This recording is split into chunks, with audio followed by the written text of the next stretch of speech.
LDFിൻ്റെ ഘട്ടത്തിൽ നല്ല രീതിയിലുള്ള വികാസം വിവിധ മേഖലകളിൽ നമ്മുടെ നാട്ടിലുണ്ടാകാറുണ്ട്.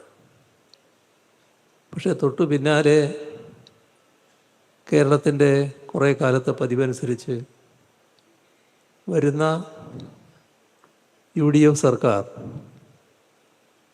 അവിടുന്ന് പുരോഗതിയിലേക്കല്ല,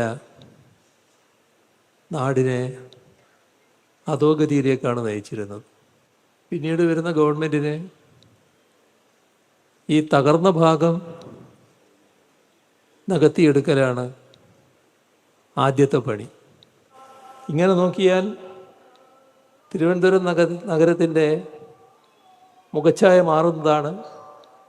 നമ്മുടെ സംസ്ഥാനത്തിൻ്റെ പൊതുവായ വികസനത്തിന് വലിയ തോതിൽ സംഭാവന നൽകുന്നതാണ് ഈ പദ്ധതികൾ.